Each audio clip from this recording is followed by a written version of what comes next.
Et les plus jeunes, on l'a entendu, sont aussi très souvent associés à ces commémorations du 11 novembre. C'était le cas à Steinkerque. Les élèves de l'école se sont joints à ce moment de recueillement. Kinos Dossou, Gilles Debeul.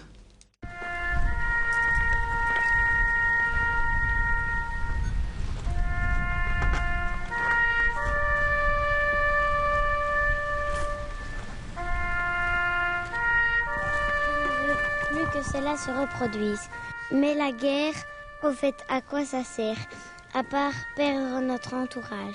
On essaie tous d'éviter les bombes, mais on n'a pas tous réussi. Finalement, le plus grand défi a été abouti, l'armistice. C'est par ces mots que les enfants de l'école primaire de Steinkerque ont lancé ce jour la commémoration de l'armistice qui mettait fin au combat de la Première Guerre mondiale il y a 93 ans. Comme un peu partout sur les sites des monuments dédiés aux disparus de la guerre, l'heure était au recueillement. C'est très émouvant et parce que les anciens ont disparu petit à petit. Et on s'est retrouvés ici à 2-3 personnes il y a 14 ans maintenant. Et puis, plus personne pour porter le drapeau. Plus personne pour venir ici devant le monument.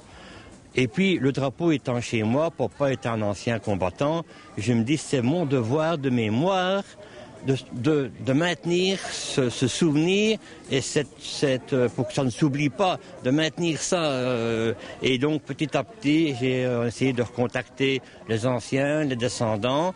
Et avec l'école, tout doucement, j'étais tout heureux il y a 5-6 ans d'avoir 30 personnes. Maintenant, c'est plus de 100, quoi. Associer les enfants à la commémoration de l'armistice rentre dans la droite ligne d'un projet institué par l'école de Steinkerque où l'enfant reste citoyen de son école, de son village, de son pays, puis du monde entier. Justement, pour être citoyen du monde, il faut connaître l'histoire et assurer aussi son devoir de souvenir. Les enseignants ont géré ce projet avec beaucoup de cœur. Les enfants sont rentrés dedans tout de suite et ont proposé des beaux textes. Donc les textes en fait qu'ils ont dit aujourd'hui sont des textes qu'ils ont créés eux-mêmes. Mais avant ça, il y a tout un travail en amont où nous avons invité 2 personnes qui ont vécu la guerre et qui nous ont raconté tout ça.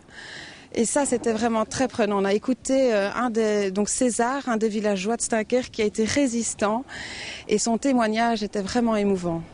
Depuis 93 ans, on célèbre et on se souvient des disparus de la Première Guerre mondiale, mais pour certains vétérans qui ont vécu l'autre guerre, c'est-à-dire la guerre 40-45, le devoir de souvenir doit d'ores et déjà commencer pendant qu'ils sont encore vivants. Je suis très content qu'il y a de plus en plus de monde ici au monument pour la guerre 14-18. Ça, je suis très content, Voilà. Et je voudrais qu'on fasse la même chose pour nous, voilà, pour ceux qui ont fait la guerre 40-45. Voilà, parce que là, c'est très, très, très important. Il y a 120 000 Américains qui ont été tués pour nous sauver. Et moi, la date la plus importante pour moi, c'est le 8 mai, quand l'Allemagne est capitulée. Je regrette que 40-45, on nous oublie. À travers cette commémoration, nous avons donc une pensée à l'endroit de tous ceux qui sont morts pour sauver leur patrie et de tous ceux qui ont œuvré ce 11 novembre 1918 pour que les belligérants disent ensemble oui à l'armistice.